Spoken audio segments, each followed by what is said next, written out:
Assalamualaikum warahmatullahi wabarakatuh. Al-Fatihah.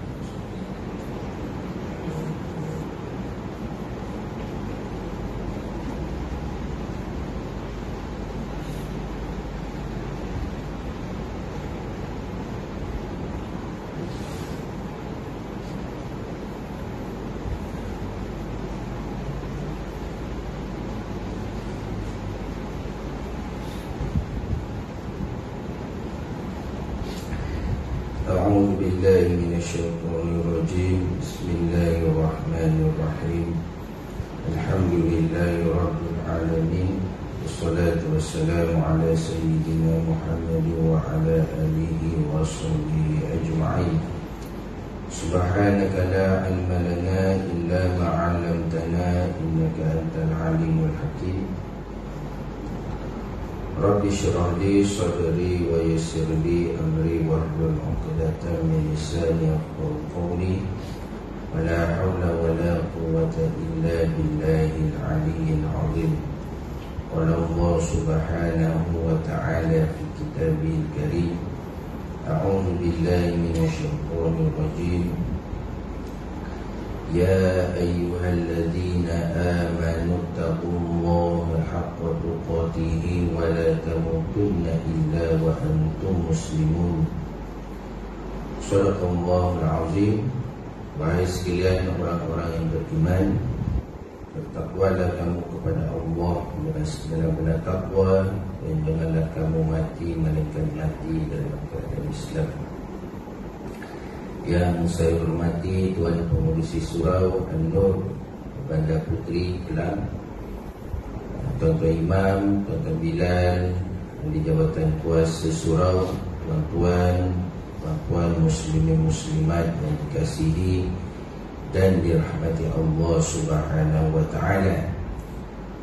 Pertama sekali, marilah kita bersyukur kepada Allah kerana masih lagi kita diberikan peluang dan ruang oleh Allah Subhanahu wa ta'ala untuk sama-sama kita hadir ke surau ini untuk sama-sama menunaikan solat fardu subuh secara berjemaah. Dan saya mohon maaf kepada pihak surau dan tuan-tuan agak kelewatan saya pada pagi ini kerana ada halangan sikit lah. Terpaksa singgah ke stesen minyak tuan-tuan. Tiba-tiba pula merajam perut. Dan nasib baiklah surau dekat stesen minyak tu buka. Jadi saya solat terus silat. Jadi dan alhamdulillah saya sempat untuk hadir pada pagi ini, walaupun ada sedikit tazkirah ringkas. Alhamdulillah dapat pengisian yang kita boleh ambil ruang dan kesempatan. Dan kesempatan tazkirah ringkas seperti ini wajar harus diteruskan. Kalau saya lihat ada satu kampung di Perak tuan-tuan, kampung ibu mertua saya di Sungai Siput. Saya dah rasa setiap subuh tuan-tuan, sekurang-kurangnya satu muka surat Al-Quran dibaca. Lepas tu dibacakan terjemahan. Macam tu ya. Saya bernikah dulu tahun 2004. Jadi 2004 lah merasa mula pergi ke kampung isteri saya. Lepas tu solat subuh di masjid tersebut. Sejak daripada situ, setiap subuh dibacakan ayat Quran, lepas tu terjemahan. Ayat Quran terjemahan. Kadang kalau macam cuti hujung minggu, cuti panjang dia baca lah. Sampailah baru-baru ni hatam, lepas tu sambung balik. Maknanya berterusan. Jadi tak kira lah sama ada kita nak baca ayat Quran dengan terjemahan, kita nak baca hadis dengan terjemahan, kita nak baca apa-apa pun yang boleh menjadikan peringatan. Sekurang-kurangnya 5 minit selepas kita solat subuh tu, dan doa semua kita ambil kesempatan. Yang ada kesempatan lah, mungkin tuan-tuan yang ada kerja terpaksa bekerja itu tak boleh kita nak elakkan lah. Yang ada kesempatan mungkin kerja shift petang, jadi lagi-lagi tuan-tuan haji yang dah bersara, jadi kesempatan itulah boleh kita isikan untuk tambahkan pengetahuan dalam hidup. Maka boleh diteruskan insya-Allah. Tuan-tuan dan para jemaah yang dirahmati Allah Subhanahu Wa Taala, pada pagi ini tuan-tuan saya ingin menyambung kembali tentang isu ataupun perbincangan kita yang lalu berkenaan dengan poligami. Poligami ni kita nak faham senang je lah, kahwin lebih daripada seorang, itu poligami lah. Kalau yang kahwin seorang saja istilahnya dikatakan monogami, betul monogami Jadi kalau poligami ni tuan-tuan, kahwin lebih daripada seorang. Jadi dan mengikut hukum-hukum tertentu yang telah kita bincangkan, ada dikatakan sunat, ada dikatakan makruh, dan ada dikatakan haram. Tetapi hukum asalnya tuan-tuan, poligami ini adalah harus untuk sesiapa yang mahu berkahwin lebih daripada seorang isteri. Tapi ulama telah menetapkan hukum tertentu dalam tindakan seseorang itu untuk berkahwin lebih daripada seorang. Bukan sahaja lebih daripada seorang semata-mata tuan-tuan. Bahkan kalau orang nak memulakan perkahwinannya pun ada dia punya hukum-hukum tertentu. Ada sunat, ada arus, ada afdal, ada makruh. Begitu jugalah lebih, berkahwin lebih daripada seorang. Ketika mana ia sunat? Ketika seorang suami itu memerlukan isteri lebih daripada seorang, mungkin disebabkan apa? Zuriat. Itu disunatkan, asalkan dia mampulah. Dia mampu untuk melayan isteri tersebut, menanggung nafkah isteri-isteri yang telah dinikahi. Kerana pada zaman Rasulullah SAW pun ramai sahabat yang kahwin lebih daripada seorang, sekurang-kurangnya 2 orang. Sekurang-kurangnya 2 orang. Tetapi untuk umat Nabi Muhammad SAW, limitnya berapa? 4 saja.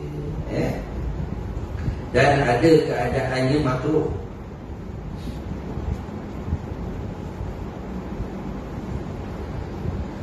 Bila mana dia mahu berkahwin lebih daripada seorang, tetapi dia meragui kemampuan dia. Dia syak, dia tahu boleh ke tak boleh, boleh ke tak boleh. Dia punya gaji kejap naik, kejap turun, pendapatan dia lah kan, ataupun kemampuan dia, ataupun sikap dia. Sikap ni layanan kepada isteri, kejap okey, kejap tak okey. Isteri pertama pun kejap baik, lepas tu jadi semula, lepas tu nak layan isteri yang seterusnya. Jika dia bernikah lebih daripada seorang, maka kalau dia masih meragui kemampuan dia, tangguh sebentar sampailah dia mampu. Kalau diteruskan juga tuan-tuan, maka menjadi makruh dalam tindakan dia. Dan ada juga ketika itu menjadi haram. Dia tahu dah sebenar-benarnya dia tak mampu, tapi meneruskan juga perkahwinan itu. Dia tahu dia isteri pertama pun tak bagi nafkah, isteri pertama pun dia layan tak baik, isteri pertama pun dia bertindak kasar dan sebagainya. Ini kan pula nak berkahwin lebih daripada seorang ataupun kahwin lagi satu, maka akan bertambahlah mudarat kepada kaum wanita. Tetapi kalaulah dia tahu sama ada dia mampu, dia meragui, ataupun dia betul-betul tahu dia tu tak mampu, dia tahu dia tak boleh berlaku adil, dia teruskan juga. Seandainya dia meneruskan perkahwinan tersebut dengan syarat-syarat rukun-rukun nikah yang telah ditetapkan oleh hukum syarak, maka pernikahan itu tetap sah. Pernikahan itu tetap sah. Tak apalah kita nikah dulu, mungkin ada rezeki yang Allah Subhanahu Wa Taala nak kurniakan nanti. Dia guna istilah ayat-ayat macam tu. Dia rasa dia mampu, dia teruskanlah. Padahal yang isteri sedia ada pun dia dah aniaya dah.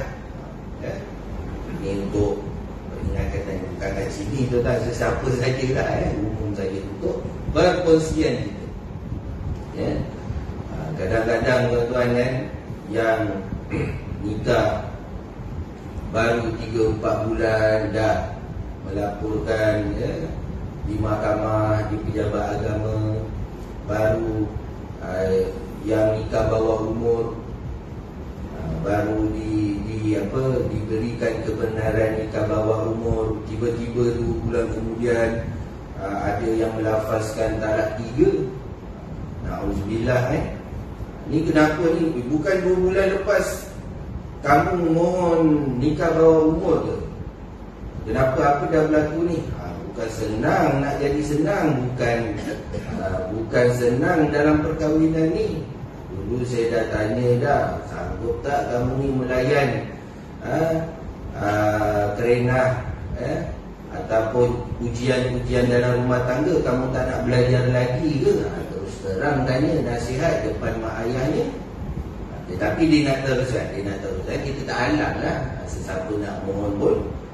Jadi kita cuma bagi panduan, kita bagi peringatan supaya bersedia. Perkahwinan ni bukan satu keseronokan semata-mata. Minta maaf lah saya cakap bukan kita tahu nak seronok saja, lepas tu tinggalkan, biarkan macam tu, tanggunglah sebelah pihak tu sendiri. Kita ni yang berperanan sebagai nahoda keluarga, ketua keluarga, biarkan tanggunglah kau. Rasa sakit lah kau sini, contoh jadi apatah lagi nak berkahwin lebih daripada seorang, lagilah bertambah penganiayaan. Kerana penganiayaan kepada seseorang itu amat ditegah oleh Islam. Jadi yang seterusnya tuan-tuan, sebagaimana firman Allah Subhanahu Wa Taala dalam peringatan ataupun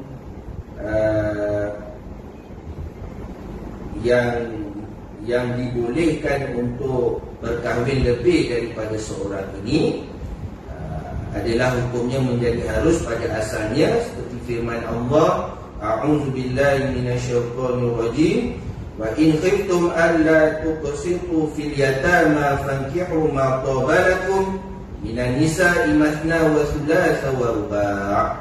Shadaqallahul azim, surah An-Nisa ayat yang ketiga. Dan jika kamu takut tidak berlaku adil terhadap anak-anak yatim perempuan, maka berkahwinlah dengan sesiapa yang kamu berkenan dari perempuan lain, 2, 3 ataupun 4. Fokusnya kat sini tuan-tuan tentang perkahwinan dengan seorang perempuan. Kamu nak, maknanya maksud di sini tuan-tuan, kalau kamu nak kahwin pun setakat sampai 4. Macam tu. Kalau kamu tak mampu, sama ada 2 ke 3 ke 4 ke, paling ramai pun cukuplah seorang saja. Walaupun suhu perkahwinan tu kejap naik, kejap turun, kejap okey, kejap tak okey, kejap bergaduh, kejap berdamai. Biasalah lumrah rumah tangga. Yang penting bila saat permulaan kita nak mengubah kepada kebaikan, pastikan kita kuat dan konsisten dalam sesuatu menangani ujian-ujian yang dihadapi. Sesiapa pun ada ujian-ujiannya tuan-tuan. Bahkan sahabat-sahabat Nabi, Nabi sendiri pun ada ujian-ujian dalam rumah tangganya, dan Nabi memberikan panduan kepada kita macam mana kita nak melayani isteri, macam mana kita nak menangani sesuatu masalah-masalah dalam rumah tangga. Itulah yang menjadi panduan kepada kita. Dan untuk bagi yang mahu berpoligami tuan-tuan, ataupun yang sudahlah berpoligami sekurang-kurangnya perkahwinannya yang kedua kan, maka keadilan mesti diletakkan sebagai keutamaan dalam rumah tangga tersebut. Dan apakah keadilan yang dituntut terhadap isteri-isteri?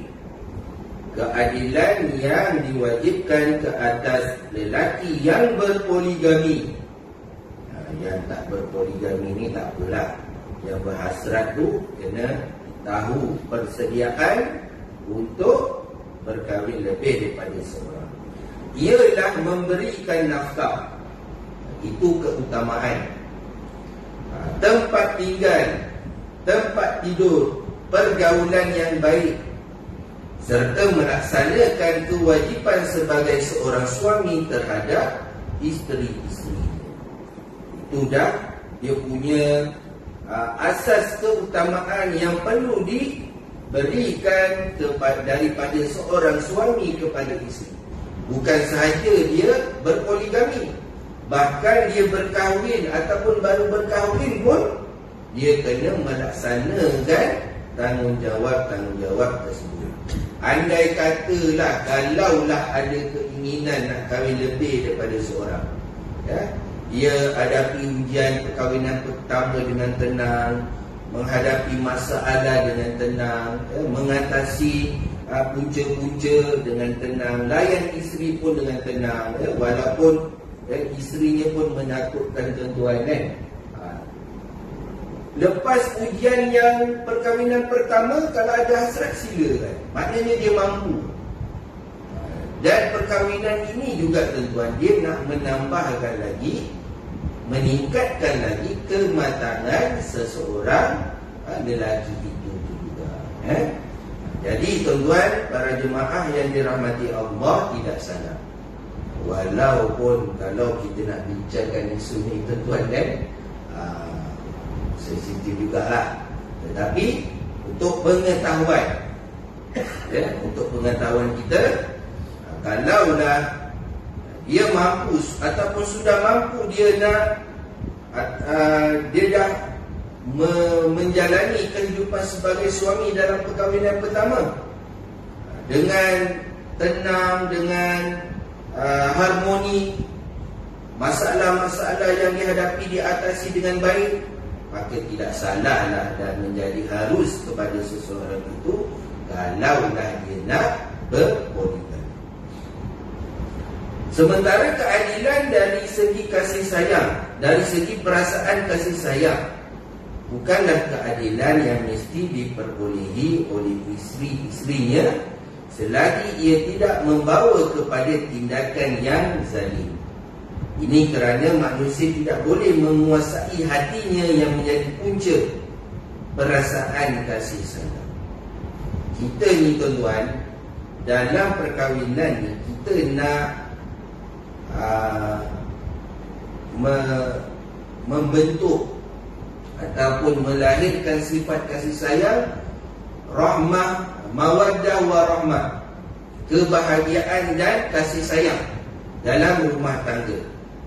Jadi tuan-tuan, bila dah menjalani satu-satu perkahwinan itu, dia sekurang-kurangnya ada dua perkara yang perlu diambil perhatian.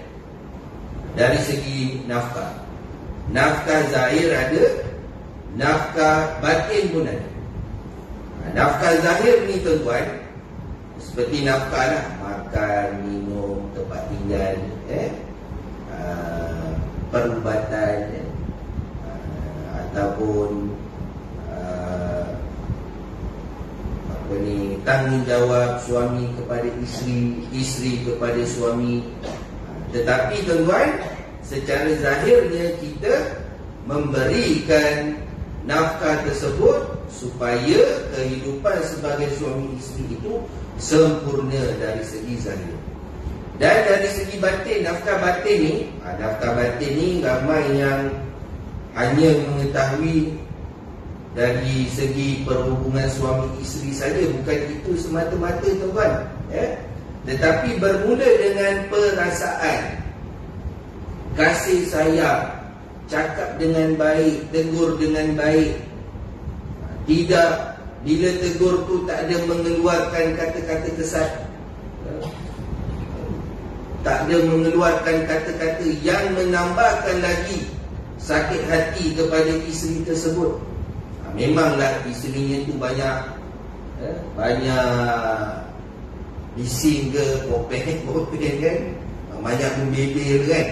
Kita balik kerja pun puan-puannya sambutlah kita pun, bagi letaklah segelas air, hilanglah rasa penat tu. Tapi tuan-tuan, kalaulah kita tak mengatasi masalah-masalah secara batin ini dengan kita membalas dengan cara yang baik, maka kalaulah tak ada perasaan-perasaan secara batin ini tuan-tuan, maka perkahwinan tersebut tidak akan menjadi satu perkahwinan yang baik ataupun harmoni. Jadi tuan-tuan dan para jemaah yang dirahmati Allah Subhanahu Wa Taala, perlu diingat, nak melayani isteri ini bermula dengan kata-kata yang baik, layanan yang baik, supaya isteri yang dinikahi itu merasakan ada sifat kasih sayang dalam rumah tangga tersebut. Manakala keadilan nafkah, tempat tinggal, tempat tidur dan pergaulan yang baik seperti yang dinyatakan di atas, semua itu mampu dilakukan oleh kebanyakan manusia. Sesiapa pun mampu. Bukan sahaja dalam perkahwinan saja tuan-tuan. Sebelum perkahwinan pun kita sanggup nak membelanjakan bakal isteri kita dahulu. Apa saja, awak nak apa, itu ini kan. Awak nak pergi mana, awak ada kita belanja kita kan. Jadi begitulah juga lebih kepada dalam perkahwinan. Kalau dulu tuan-tuan, mana-manalah dalam tempoh pertunangan, kita nak pastikan bakal isteri kita itu dalam keadaan yang baik, yang sihat. Begitu juga si perempuan itu untuk melihatkan bakal suaminya dalam keadaan yang baik juga. Begitulah, semua mampu. Tetapi dalam perasaan ni tuan-tuan, dia satu perkara yang berbentuk unik dan subjektif. Kalau istilahnya lah, kenapa kita nak memahami secara 100% agak susah. Kita dah cakap berbaik, dah layan berbaik, sebaik-baiknya kita dah. Kadang-kadang ada je yang benda yang dia tak puas hati. Apa salah aku, apa cakap itu lumrah. Begitulah perkara-perkara yang perlu difikirkan, macam mana nak menangani perkahwinan lebih daripada seorang. Tu bila orang cakap kan, nak layan seorang ni pun dah kita pun dah rasa macam boleh menguji keimanan dan kesabaran kita, apatah lagi lebih daripada seorang. Itu belum lagi tuan-tuan, antara isteri pertama dengan isteri kedua, dengan isteri ketiga, dengan isteri keempat. Walaupun isteri pertama tu tuan-tuan, awak kahwinlah dengan si Dedah tu, contohlah kan, sekian saya tengok dia, mula-mula memanglah dah berkahwin, mulalah timbul perasaan cemburu, sakit hati, malah boleh awak ceraikanlah dia, pisahkanlah dengan dia. Kadang-kadang isteri pertama dah bagi sumbangan yang baik, membenarkan suami itu berkahwin dengan isteri yang kedua. Si isteri kedua ni pula buat hal. Itu pun macam mana kita nak atasi perasaan-perasaan sedemikian itu. Jadi perkara yang boleh kita nak melayani kerenah-kerenah macam ni tuan-tuan, kita kena tahu supaya macam mana perasaan-perasaan dia ini, supaya kita ni melayani dengan cara yang baik. Yang pentingnya tuan-tuan, kita bila bercakap dengan isteri kita ni tuan-tuan, mungkin tuan-tuan lagi lebih berpengalaman lah, kita nak atasi benda-benda ni. Kalau dia nak kita layan dengan cara yang baik, sekurang-kurangnya kita cakap dengan cara yang baik.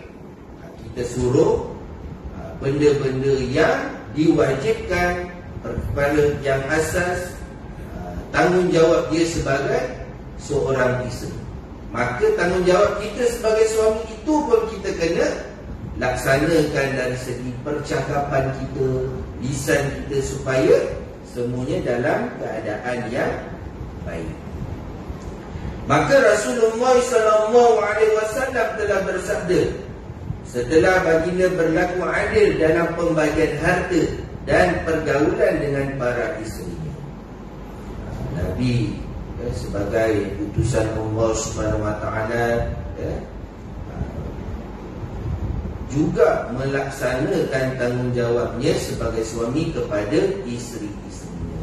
Maka Nabi berdoa kepada Allah Subhanahu Wa Taala, Allahumma hadha qasmi fima talumni fima tamliku wa la amliku.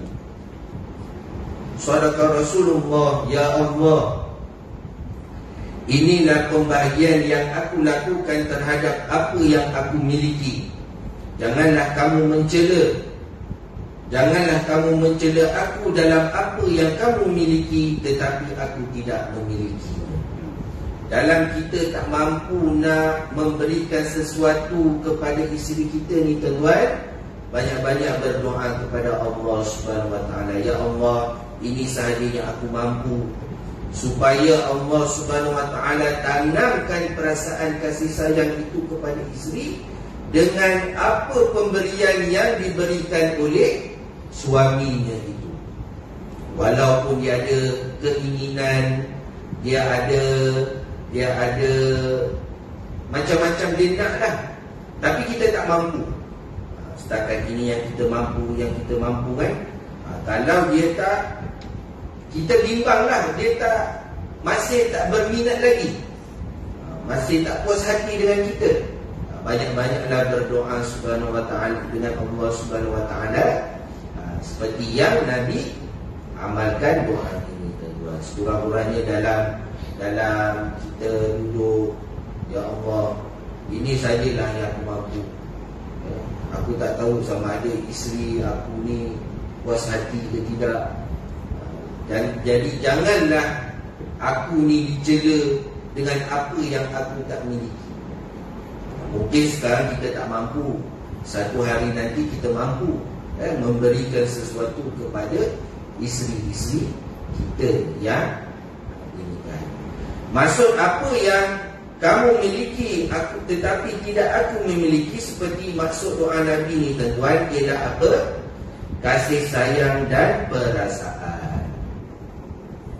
Sesungguhnya Rasulullah SAW lebih mencintai Aisyah radhiyallahu anha berbanding isteri-isterinya yang lain di dalam perasaan kasih sayang dan kecenderungan hati. Tetapi bukanlah Nabi ni tuan-tuan nak membezakan isteri-isterinya. Ya, ni dalam perkahwinan Nabi SAW, Nabi melayani semua isterinya dengan baik. Mungkinlah Aisyah ni seorang yang muda, seorang yang lebih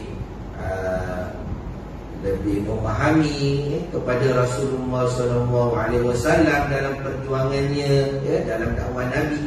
Maka Nabi lebih menyayangi Aisyah berbanding isteri-isterinya yang lain.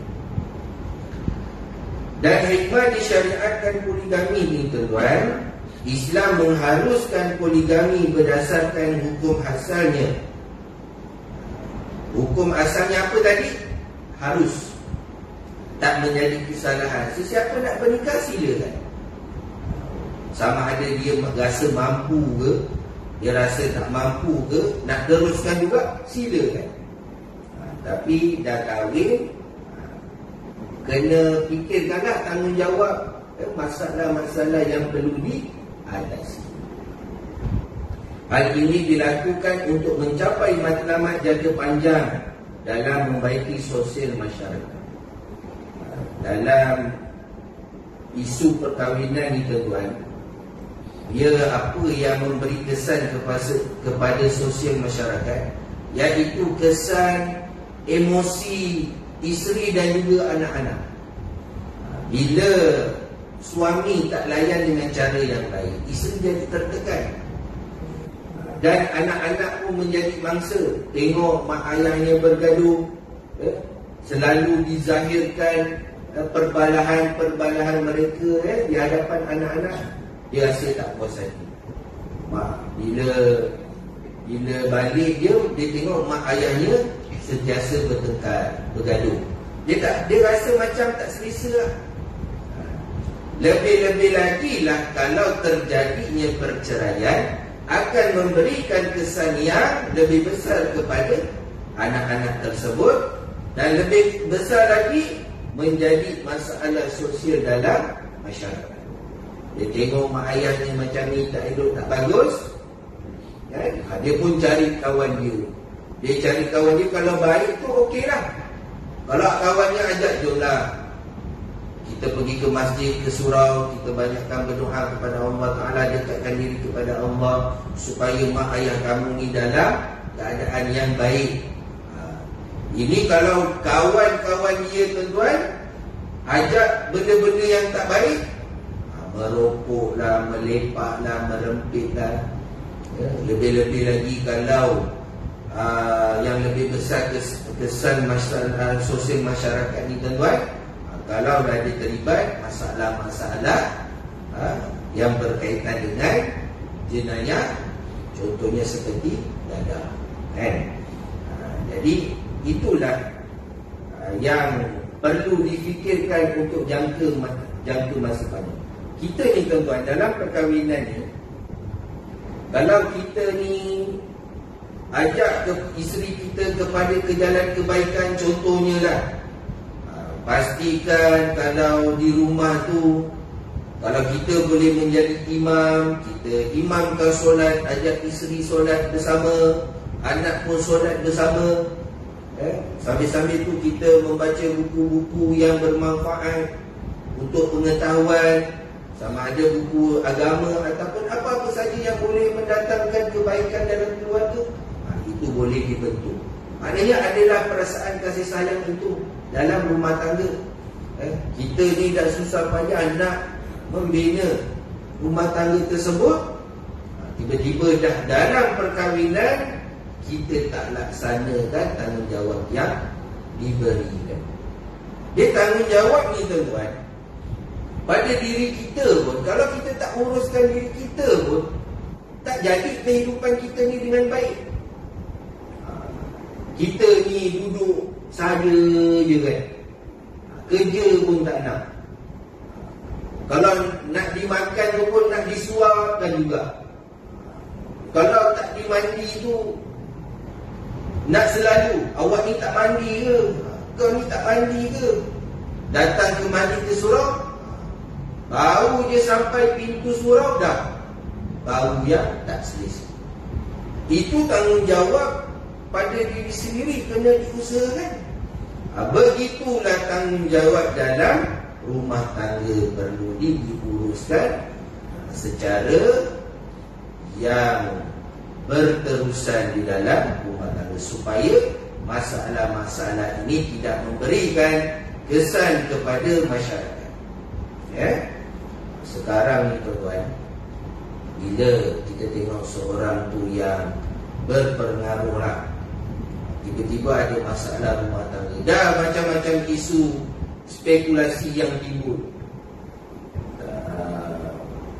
Kadang biasanya kalau media-media ni tuan-tuan yang melibatkan apa?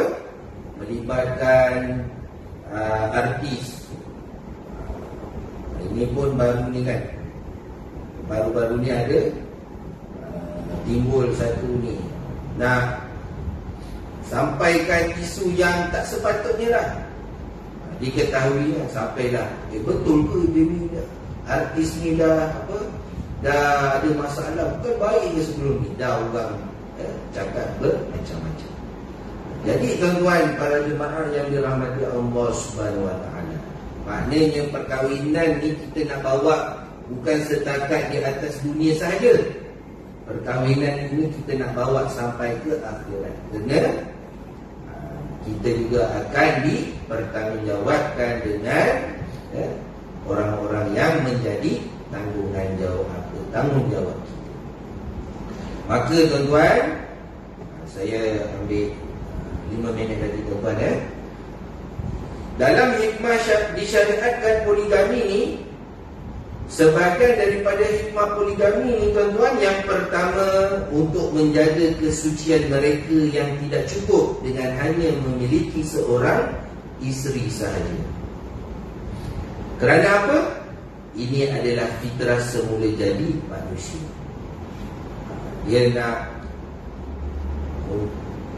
Dia tak semualah, mungkin sesetengah orang ataupun segelintir saja, mengikut kemampuan dia. Dia rasa dengan seorang isterinya saja dia tak cukup, dengan seorang saja mungkin dia nak 2. Dia kena buat cara yang disyariatkan lah. Takkan dia bila dah isteri seorang, ni kata orang, ni nak cakap pun sensitif juga ni, Dia dengan isterinya 10 tahun, 20 tahun, 30 tahun kan. Dia rasa dia perlukan isteri lagi seorang. Bukan saja seorang saja, perlu lebih daripada seorang. Itu sebab kalau ada pertikaian perbalahan, lebih-lebih lagi penentangan daripada seorang isteri yang mahu suaminya lebih daripada seorang. Apa yang terjadi akhirnya akibat tersebut? Suaminya pun, kata istilahnya apa? Makan buah macam tu lah. Ada yang pergi ke sempadan sana kan, gimana? Pergi negara jiran, tahulah tu. Itu yang tak baik didengar. Jadi dia buat secara yang digalakkan oleh, yang diharuskan oleh syariat Islam, menikah. Daripada menambahkan dosa, daripada menambahkan masalah-masalah tertentu seperti kesihatan, masalah sosial dan lain-lain lagi yang boleh mendatangkan keburukan dalam kehidupan manusia, dia mampu sila. Itu sebab tuan-tuan, poligami ni tuan-tuan, dia bukan sahaja mendapat persetujuan hanya daripada seorang isteri saja. Dia poligami ni, dia buat permohonan kebenaran saja. Permohonan kebenaran di Mahkamah Tinggi Syariah. Dia rasa dia mampu, silakan buatlah permohonan di mahkamah. Dia dokumen awalnya kenalah di pejabat agama.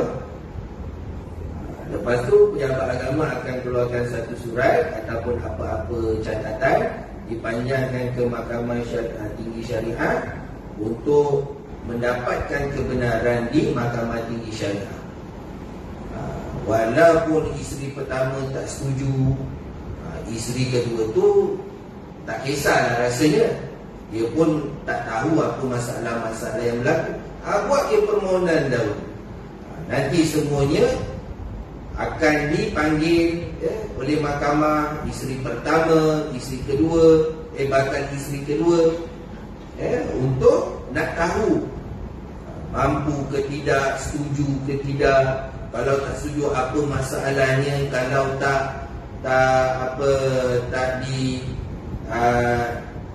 kalau diteruskan perkahwinan ini apa kesan dia, kalau tak diteruskan apa, macam mana nak atasi masalah ni. Semuanya akan disiasat, dibincangkan dalam setiap permohonan.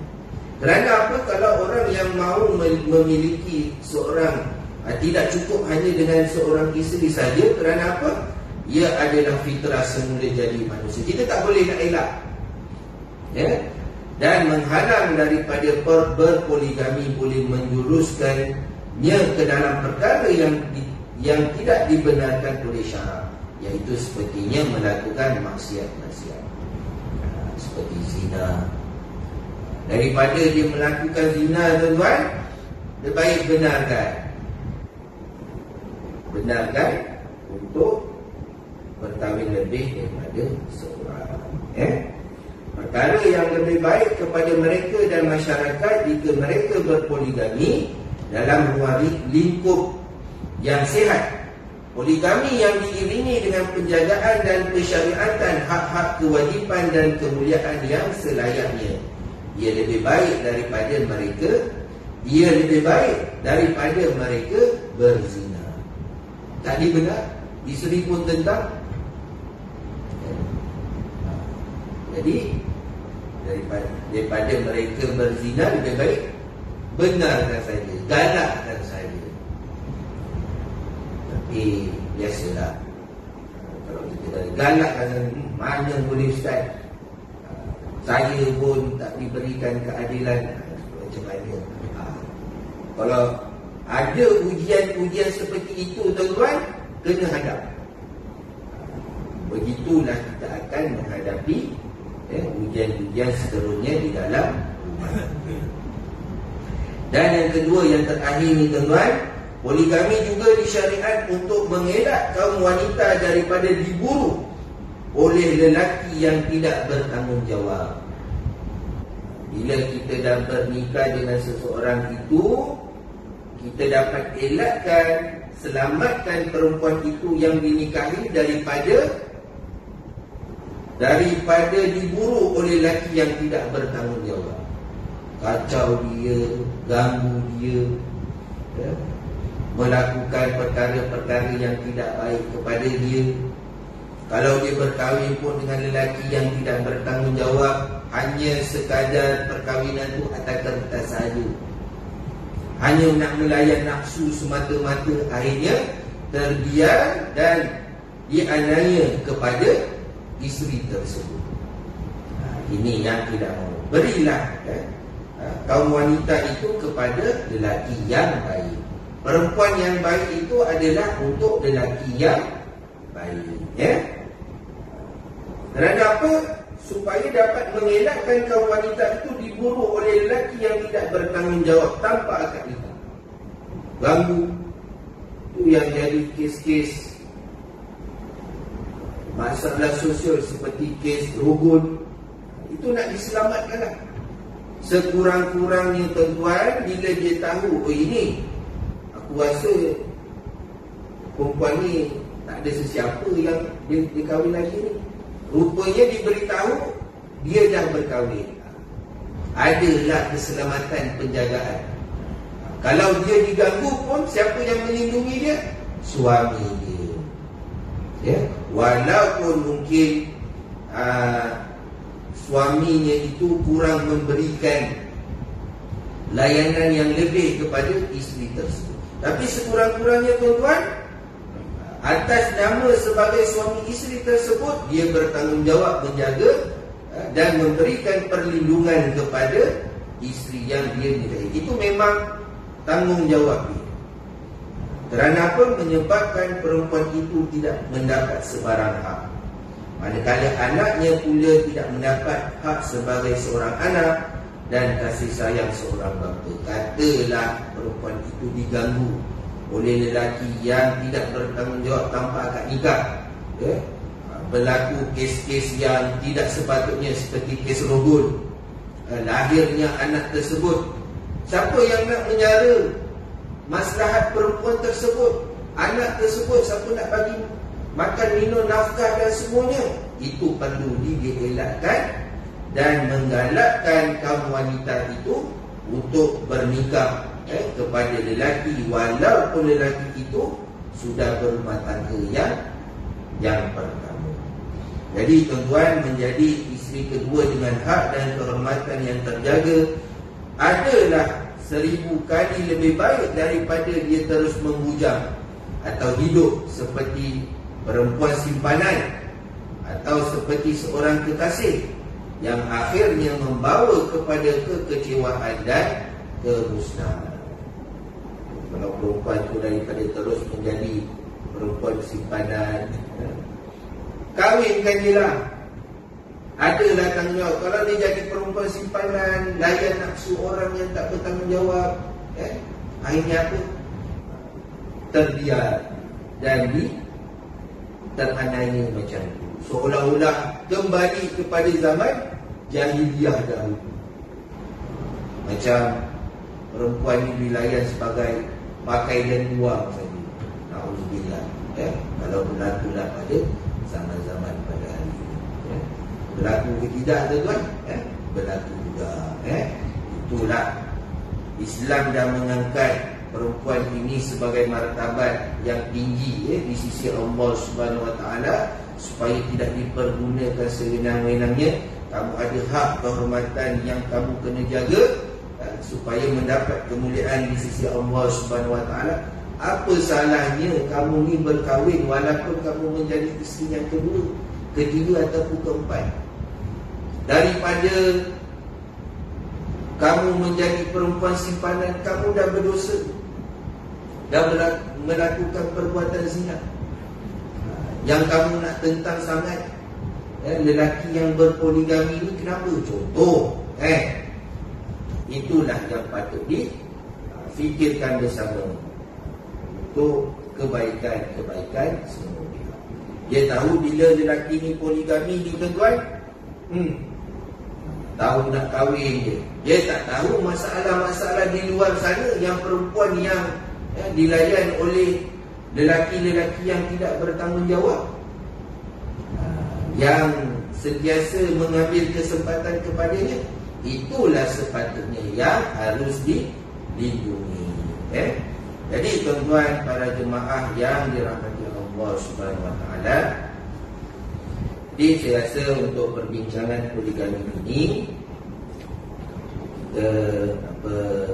rasanya cukuplah untuk perbincangan poligami ini. Jadi tuan-tuan, untuk mohon poligami ini, buatlah urusan yang sebaiknya. Buat urusan dokumen permohonan nikah di pejabat agama.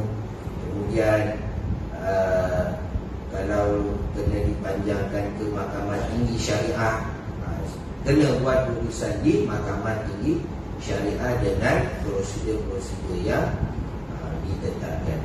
Kalaulah katalah tuan-tuan dan nikah kat luar, dekat Thailand ke, dekat selatan Thailand ke, dekat Indonesia ke, dekat mana, dekat negara-negara lain lah. Tapi yang Malaysia ni yang popularnya Thailand, Indonesia. Yang kat dalam Malaysia ni tuan-tuan, yang popularnya sindiket. Dekat Belang ni pun ada juga rupanya tuan-tuan. Dia melakukan pernikahan tanpa mengikut prosedur di pejabat agama. Akhirnya apa? Kalau dah berkahwin dan bernikah, sama ada kita tahu nikah tu sah ke tidak, cepat-cepatlah buat pengesahan nikah. Kena buat pengesahan nikah. Kalaulah ketika itu dia nikah, ada seorang isteri, dia dah berkahwin, kena buat pengesahan nikah poligami.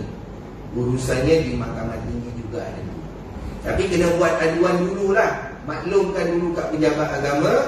Nanti biasanya lah pejabat agama akan keluarkan satu surat. Kalaulah ketika dia bernikah itu dia dalam keadaan bujang ataupun duda, maka urusannya di mahkamah rendah syariah. Sebab dia ketika itu statusnya ada seorang isteri saja. Dia tidak mempunyai isteri lagi, sama ada dia bujang ataupun duda. Jadi tuan-tuan, ni sebagai nasihat lah dalam kita semua. Kalaulah ada sesiapa, bukanlah kat sini, sesiapa lah, tempat-tempat kawan-kawan kita pergi mana saja, cepat-cepat buat pengesahan. Sebab apa tuan-tuan? Kita mati ni tak tentu. Zaman sekarang ni, saya kemarin tuan-tuan dengar berita kematian satu hari 4 kematian. Hari Khamis. Inna lillahi wa inna ilaihi raji'un. Mudah-mudahan yang dijemput oleh Allah Subhanahu wa taala diberikan rahmat dan keampunan. Yang kita perlu kena buat persediaan pengesahan. Sebab apa? Kalaulah salah seorang itu meninggal, macam mana dari segi pembahagian harta faraid kalau ada, dari macam mana dengan pengesahan nasab anak, bagaimana dengan tanggungjawab yang perlu diberikan. Contohnya kalau anak tu nak sekolah, tak boleh nak sekolah, siapa bapaknya? Sekolah ni tuan-tuan, pejabat-pejabat pendidikan ni pun nak tengok mak ayahnya berkahwin ke bercerai. Kalau berkahwin, terpulang. Maknanya boleh disekolahkan di mana yang dia nak, biasanya yang berdekatan dengan tempat tinggalnya. Kalau tengok surat peraturan cerai, contoh, nak tengok siapa yang jaga anak ni, mak ke ayah? Siapa yang nak hak melawat dia? Maknanya kegunaan surat nikah ni tuan-tuan bukan sekadar di pejabat agama saja, malah di mana-mana tempat. JKN pun guna, Jabatan Pendaftaran Negara pun guna, Jabatan Pendidikan Negara pun guna, rujuk kepada dokumen-dokumen yang ada pada pasangan tersebut. Saya rasa sekarang itu saja untuk perbincangan kita pada pagi ini tuan-tuan, dan mudah-mudahan kita dapat melakukan sesuatu tindakan yang baik dalam menangani sama ada diri kita ataupun kawan-kawan kita. Kita dah dapat panduan macam mana kita nak berikan maklumat, salurkan kepada yang dah berpoligami ataupun yang akan berpoligami, buat cara yang sebaiknya. Wallahu a'lam. Ada soalan tuan-tuan?